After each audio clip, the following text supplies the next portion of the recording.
नमस्कार, मी पंजाब डक. आज आहे 7 एप्रिल 2026.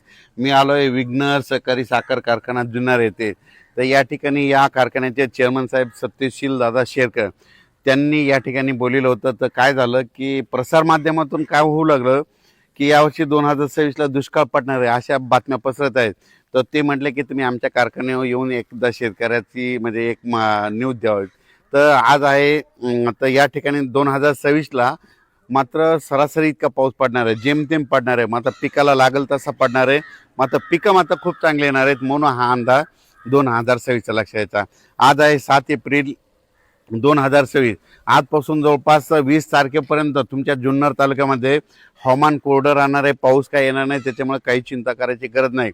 पण त्याच्यानंतर काय होणार आहे, 21, 22, 23च्या दरम्यान मात्र जुन्नरच्या पलकडल्या साईडनं म्हणजे खाली घाटाकून पाऊस पुन्हा परत पावसाचं वातावरण तयार होणार आहे म्हणून हा अंदाज जुन्नर तालुक्यातल्या शेतकऱ्यांनी लक्षात यायचा. कारण की या भागात असल्यामुळं या शेतकऱ्यांनी लक्षात यायचं.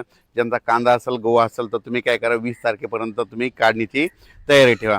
राज्यात सांगायचं झालं तर पूर्व विदर्भ, पश्चिम विदर्भ, दक्षिण महाराष्ट्र, उत्तर महाराष्ट्र, कोकणपट्टी, खानदेश सगळीकडं 20 तारखेपर्यंत कसला पाऊस येणार नाही, काही चिंता करायची गरज नाही. फक्त मात्र उन्हाचा पारा वाढत जाणार आहे. चांगलं काही ठिकाणी 38 अंश, कुठं 39, कुठं 40, 41, 42, 43 अंशापर्यंत उन्हाचा पारा वाढणार आहे म्हणून हा अंदाज देखील सर्व पूर्व विदर्भ, पश्चिम विदर्भ, दक्षिण महाराष्ट्र, उत्तर महाराष्ट्र, कोकणपट्टी, खानदेश, मराठवाड्यातल्या सर्व शेतकऱ्यांनी हा अंदाज लक्षात घ्यायचा. तसेच मी या जुन्नर तालुक्यामध्ये आहे म्हणून तुम्हाला एक सांगू इच्छितो. ह्या जुन्नरच्या पलीकडे कोकणपट्टी आहे. तर या कोकणपट्टी शेतकऱ्याचे मला फोन आले, त्यांच्याकडे आंबा उत्पादक आहेत. तर त्यांना सांगू इच्छितो की म्हणजे कोल्हापूर जिल्हा, सातारा जिल्हा, पुणे जिल्हा, असाच हे पट्टा चांगला नाशिकपर्यंत हे जे पट्टा आहे ना, ह्या पट्ट्यामध्ये मात्र 19 तारखेच्या नंतर त्यामध्ये त्या परिसरामध्ये पावसाचं वातावरण होणार आहे. 20 तारखेपासून ह्या कोकणपट्टीच्या ह्या म्हणजे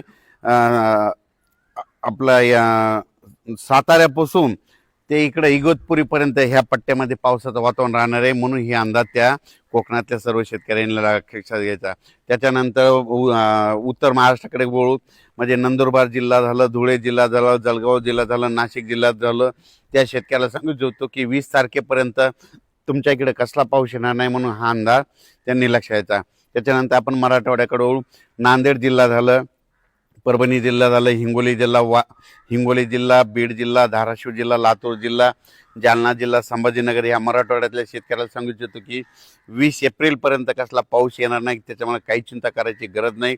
त्याच्यानंतर विदर्भ 6, 5, 11 जिल्हे, वर्धा, नागपूर, भंडारा, गोंदिया, चंद्रपूर, यवतमाळ, वाशिम, हिंगोली, बुलढाणा, अकोला, अमरावती ह्या विदर्भ, पूर्व विदर्भ आणि पश्चिम विदर्भातल्या 11 जिल्ह्यातल्या शेतकऱ्याला सांगू इच्छितो की उन्हाचा पारा वाढत जाणार आहे. पाऊस काय येणार नाही म्हणून तुम्ही तुमची हळद शिजवू शकता, कांदे काढू शकतात. पाऊस काय येणार नाही म्हणून हा देखील अंदाज त्या विदर्भातल्या शेतकऱ्यांनी लक्षात यायचा.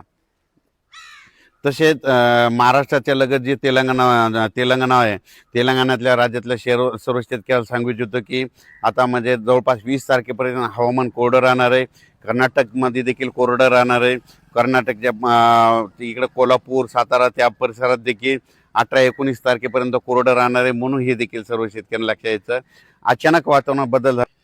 आणि परत एक शेतकऱ्याला सांगू इच्छितो की अवकाळी, मी म्हटलं होतं ना प्रत्येक 15 दिवसाला एक अवकाळी येणार आहे.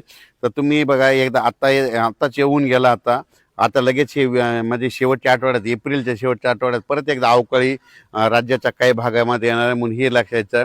मेमध्ये देखील तसंच परिस्थिती राहणार आहे. मेमध्ये देखील 2 अवकाळी येणार आहेत. त्याचा आपण नंतर मेसेज दिला जाईल. धन्यवाद.